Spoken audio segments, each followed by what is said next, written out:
Personnellement, je me dis que le rôle de Apollinaire de Tambela est un rôle vraiment positif. Il a accompagné le président Ibrahim Traoré dans la bonne direction. Ils ont fait un très bon travail et c'est pourquoi je disais à l'entame ici que même en partant, vu son parcours, son expérience et tout, il ne peut pas abandonner la révolution, il ne peut pas abandonner la lutte légitime du peuple burkinabé pour sa souveraineté complète.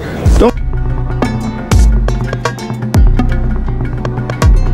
oui, bah, retour au bilan de Tambela. Retour au bilan de Tambela, lui particulièrement, je n'ai pas vu les choses, mais je fais le bilan de tout le gouvernement depuis qu'il est là jusqu'à aujourd'hui.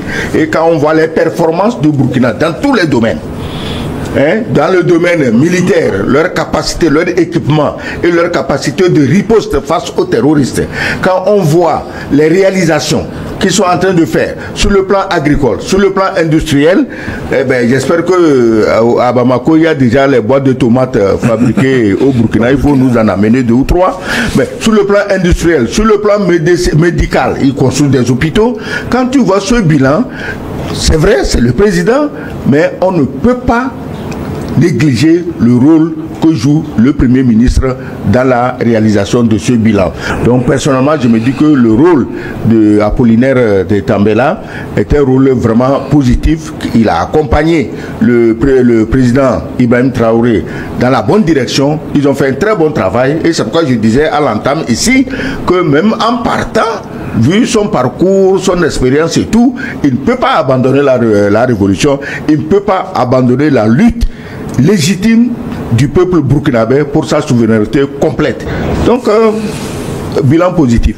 Les Kabaki, le Burkina change-t-il positivement? Absolument, non, ça il faut le dire. Je pense qu'il y a beaucoup d'actions intéressantes au Burkina et c'est en cela que nous sommes confiants que la dynamique révolutionnaire qui est donc enclenchée dans les pays de l'AES va aller de l'avant et elle va vraiment inspirer beaucoup de pays dans notre sous-région parce que au Burkina précisément, c'est vrai, vous parlez du bilan de Tambela, mais c'est une dynamique d'ensemble.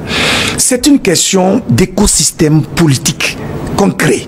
Et je crois qu'en cela, le premier comptable justement des résultats auxquels le Burkina est en train d'arriver aujourd'hui, c'est le président Ibrahim Traoré, qui est un orateur fin et qui sait tremper sa parole dans les valeurs endogènes et qui mobilise justement les consciences autour de sa vision.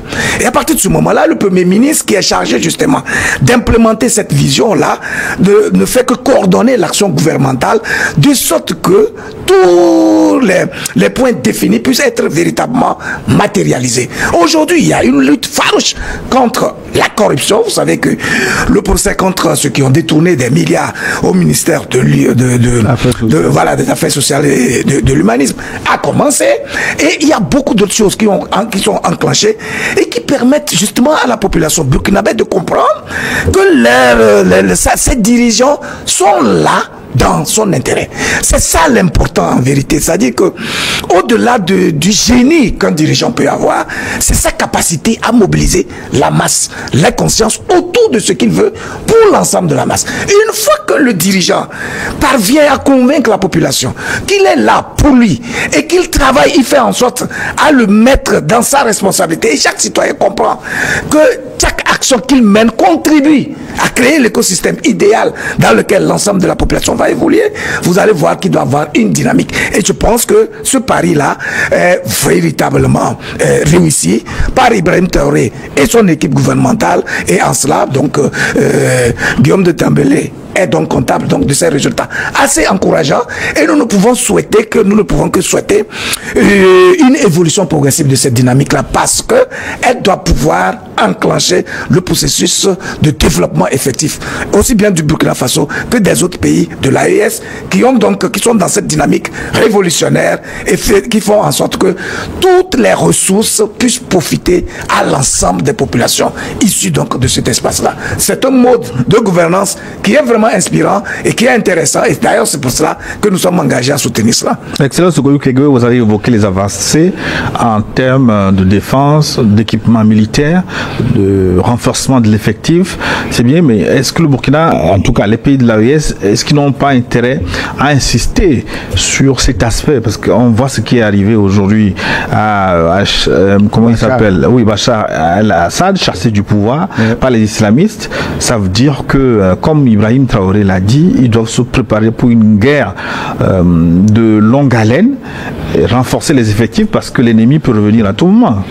Oui, c'est pourquoi au Burkina, j'ai entendu Ibrahim Traoré dire que quiconque pose des actes pouvant entraîner une perte de vie humaine doit être sanctionné. Pourquoi on dit ça? Mais c'est la guerre. On achète l'équipement et c'est le peuple burkinabé qui met son argent. C'est pas l'argent de aide au développement, non. Ça c'est fini là-bas depuis le jour là. Parce que quand on cesse de crétiniser un peuple avec l'aide au développement, ils se réveillent. Donc ils se sont réveillés et ils travaillent et ils se cotisent et ils achètent leurs armements. C'est pas la peine qu'on laisse des petits corrompus, officiers ou soldats ou autres ou civils. C'est aussi surtout les civils chez qui la corruption est un sport national. C'est pas la peine qu'on les laisse de tourner ça pour mettre dans leur poche. Je crois que la lutte de longue haleine ne peut tenir et ne peut dissuader les terroristes. J'étais dit qu'il n'y a pas de terroristes. Les terroristes originaux ont été vaincus au Mali, au Burkina et au Niger. Maintenant, c'est les terroristes mercenaires. Et il y a dedans des Noirs, des Blancs, des Arabes, des terroristes mercenaires qu'on leur envoie. C'est eux qui leur causent des insomnies. Donc, ils doivent s'armer jusqu'aux dents. On doit même, moi je crois que même les femmes, les jeunes, j'ai dit ça ici la dernière fois, les jeunes, tous, ils doivent être militarisés et lutter pour leur peuple. Regardez l'État d'Israël. Ils sont combien ces Israéliens? La superficie, ils sont combien? 28 000 ou 30 000 km². La population, ils sont combien? Regarde comment ils tiennent en respect tout un monde autour d'eux. Je crois que nos pays, s'ils veulent survivre, doivent s'inspirer de ces schémas d'autodéfense. Sinon, si vous comptez sur quelqu'un, vous êtes mort. Parce que celui sur qui vous comptez, c'est lui qui veut justement vous exploiter, vous saigner, comme ils l'ont toujours fait. Donc moi, je crois que tu as parlé de Assad. Assad qui, il y a je ne sais pas combien, 4 ou 5 ans, avait été sauvé in extremis par le président Vladimir Poutine. Je ne sais pas, cette fois-ci, qu'est-ce qui n'a pas fonctionné, mais est-il que si Assad avait profité de ce répit pour s'équiper et mieux former ses troupes, ce qui arrive ne serait pas arrivé. Donc nous devons, les pays du Sahel, doivent s'inspirer de ça et se dire, il ne faut jamais baisser les bras. Ils doivent se conduire à la limite comme Kim Jong-un en Corée du Nord.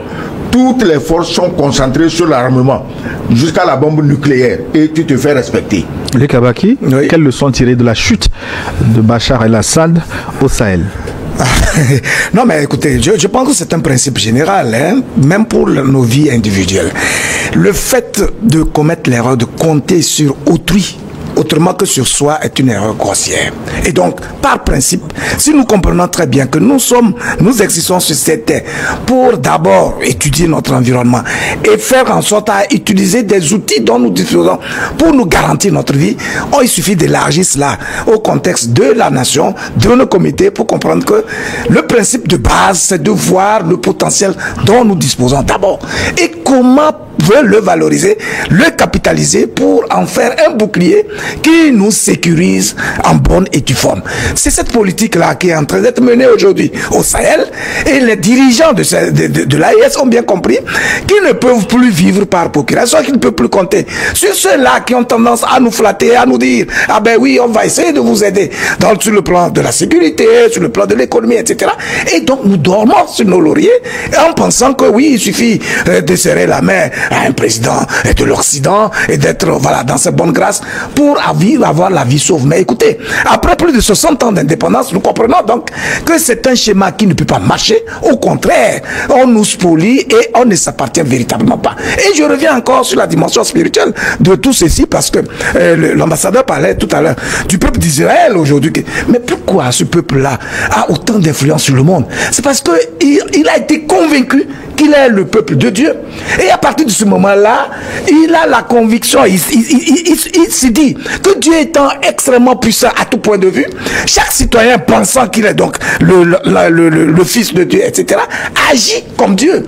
Voilà notre vocation à nous tous. C'est-à-dire que si nous comprenons que nous sommes une continuité de Dieu et que nous devons pouvoir grandir pour avoir la dimension de ce Dieu-là, peut-être ne pas l'atteindre, mais tendre vers lui, nous comprenons que nous avons un rôle important à jouer dans nos sociétés. À partir de ce moment-là, que tu sois dirigeant ou un valet, un citoyen lambda, ce qui est certain, c'est que tu as une part de contribution dans le champ de construction de nos nations. Et l'impact que nous devons pouvoir laisser dans nos sociétés dépend fondamentalement de l'hygiène de vie que nous nous imposons. Et c'est précisément la spiritualité qui impose la discipline, l'hygiène de vie, le mode de pensée, et qui donne en son tour l'inspiration et les idées fécondes que nous pouvons avoir, à partir desquelles nous allons faire évoluer nos sociétés. Donc, Bachar al-Assad, il est parti sûrement qu'il a fauté, il n'a pas su donc saisir les opportunités, il a été sauvé donc par Poutine entre-temps, mais au-delà de ceci, si entre-temps il s'est dit que oui, j'ai Poutine, à tout moment, bon, il va toujours me sauver,